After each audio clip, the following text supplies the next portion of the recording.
ये पानीपत की रहने वाली है। इसके साथ एक अत्याचार हुआ कि इसे एक व्यक्ति मिलता है जिसका नाम है सुरेंद्र कुमार शर्मा, जो गांव पट्टी कल्याण का रहने वाला है। और वो उसके आगे कहता है कि भाई आई एम अनमैरिड और मैं आपसे शादी करूंगा, जो इसने बताया। इसने उस पर विश्वास कर लिया और उसके साथ इसने रहना शुरू कर दिया। दलवीर कॉलोनी में आप जाके पूरे मोहल्ले से पता कर सकते हैं। और इसने पुलिस स्टेशन में चीख चीख के बताया था और पुलिस स्टेशन में जाके किला पुलिस ने इसकी वेरिफिकेशन की है कि हाँ वो यहाँ इसके साथ रहता था।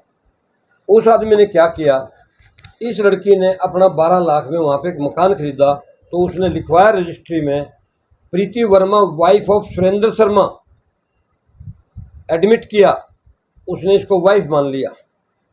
लेकिन कुछ समय के बाद उसने एक बैंक मैनेजर, जो एक्सिस बैंक के बैंक मैनेजर होते थे, उनसे मिलकर 28 लाख रुपए का लोन लिया 12 लाख की प्रॉपर्टी पे। वो 12 लाख की प्रॉपर्टी को उन दोनों ने मिलकर 28 लाख में दिखाया। तो क्या लड़की को कुछ मिलना था? कुछ नहीं मिला। उन दोनों ने उस पैसे को हजम कर लिया और इसके मकान को गिरवी रखवा दिया। लोन लिया सुरेंद्र कुमार ने और गिरवी रखवा दिया इसके मकान को, जिसमें सुरेंद्र कुमार इसका पति दिखाया गया। इसने बड़ा विश्वास किया, रहना शुरू कर दिया। और उसके बाद ये लोन लेने के बाद वो इसको छोड़ के भाग गया। उसके बाद इसने उसको कॉन्टैक्ट किया तो उसने कहा मैं आपके साथ नहीं रहना चाहता। इसने कहा भी मेरे मकान पे तुमने इतना बड़ा लोन करवा दिया, मैं कहाँ से दूंगी, ये पैसे भरो। और ही रिफ्यूज्ड और इन्होंने सिविल और क्रिमिनल के मुकदमे दायर किए। अब उसके बाद इसने कोर्ट में आके एक एप्लीकेशन मूव कर दी उसके खिलाफ और उसमें एक FIR नंबर 86 दिनांक 24/3/25 जैर धारा 376(2)N 536N IPC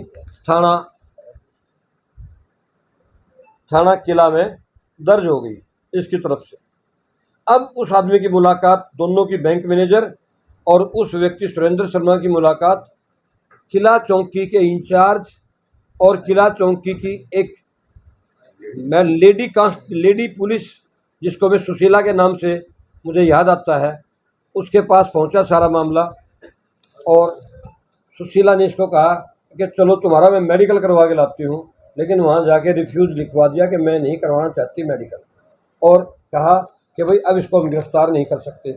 ये तुरंत इसने पूरी हायर अथॉरिटीज़ को लेटर लिखे और दी देन SP साहब थे लोकेंद्र सिंह जी, उनको इसने अपनी प्रेजेंटेशन दी।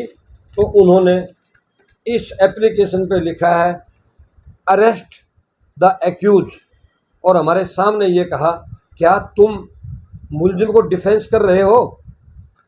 इस लड़की रोती रही लेकिन इसकी कोई सुनवाई ना की और उन रेस्पेक्टिव SP साहब का इन बिटवीन 4 दिन के बाद ट्रांसफ़र हो गया। और सुशीला कुमारी ने ट्रांसफ़र का फ़ायदा उठा के अभी के प्रेजेंट रेस्पेक्टिव SP साहब के आने से पहले इन बिटवीन उस FIR को कैंसिल करवा दिया। अब ये लड़की रोती फिर रही, फिर हमारे पास आई। हमने कहा भाई तुम इसकी एक एप्लीकेशन मूव करो, और अगेन अपनी रिप्रेजेंटेशन दी है इसने SP साहब पानीपत को। इस और हर रोज़ लड़की SP ऑफिस का दरवाज़ा खटखटाती है, किला चौकी का खटखटाती है, किला पुलिस स्टेशन का, और वहाँ मिलती है। लेकिन इसके लिए इस समाज में कोई रहने के लिए जगह नहीं है। ये इस स्टेज पे आ सकती है कि किसी भी टाइम अपने आप को ख़त्म कर सकती है, सुसाइड कर सकती है। किसके वजह से? हमारी हरियाणा पुलिस के कारनामों की वजह से। क्या इस देश का प्राइम मिनिस्टर, क्या इस देश का CM ये कहता है कि लड़कियों के साथ ऐसा अत्याचार हो? लेकिन क्या बताएं, कोई सुनवाई नहीं कर रहा। मैं ज़्यादा गहराई में नहीं जाऊंगा उधर हैं, लेकिन लड़कियों के साथ आज कोई बेटी पढ़ाओ या बेटी बचाओ का कोई नारा कामयाब नहीं है, बिल्कुल फेल है, टोटली फ्लॉप है। इतनी रिप्रेजेंटेशन दे चुके हैं कि शायद ये टाइप के पैसे देने से भी मजबूर हो चुकी है। और उस आदमी ने, सुरेंद्र शर्मा ने क्या किया, लेटेस्ट न्यूज, 28 लाख में से 20 लाख रुपये का लेके एक अपना गोडाउन खरीद लिया है और मज़े से अपना बिजनेस चालू कर लिया है। और ये लड़की रोड पे है, वो ठाठ में है, वो गोडाउन चलाता है और ये रोड पे घूमती है। इसके पास रोटी नसीब नहीं है। इसके लिए मैं आप पत्रकार महोदय से ये प्रार्थना करूंगा कि आप SP साहब से, DSP साहब से और किला चौकी के इंचार्ज से अगर आप पूछ सकें, आप इस लोकतंत्र के चौथे स्तंभ हैं। आपके बगैर मैं कहता हूँ लोकतंत्र नहीं चल सकता। आप हैं तो हम लोग जिंदा हैं। आप हर व्यक्ति की हर दुख की भावना को बड़े बड़े अफसरों तक पहुँचाते हैं, सरकार तक पहुँचाते हैं, आप सारा काम करते हैं। तो उनसे भी आप एक बार पूछें कि क्या जुल्म हो रहा है। 5 साल पहले सुरेंद्र शर्मा मिला था, मैं नौकरी के लिए उसके वहाँ गई थी। उसके बाद उसकी मेरी बोलचाल हो गई। बोलचाल के बाद हम लिव इन में रहने लगे थे। उसने कहा था मैं तेरे से शादी करूँगी। तो अब मुझे पता लग रहा है कि हाँ भी वो शादीशुदा है, 3 बच्चों का बाप है।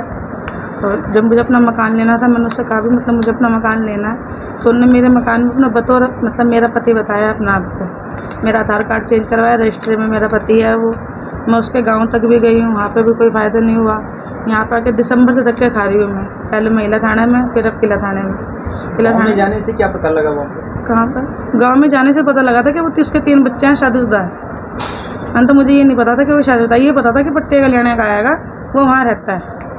मगर चल एक बार जाकर उसके घर भी देख के आती हूँ। जब पता लगा कि हाँ भाई उसके 3 बच्चे हैं, शादीशुदा है वो। उसके घर वाले बोल रहे उनके भाई इसका तो पहली बीवी हैगी, तुम यहाँ क्या कर रही हो? उनके उसकी कोई पत्नी नहीं है ऐसी, जब उसके 3 बच्चे यहाँ हैं। फिर मैंने आके यहाँ रिपोर्ट वगैरह दर्ज करवाई।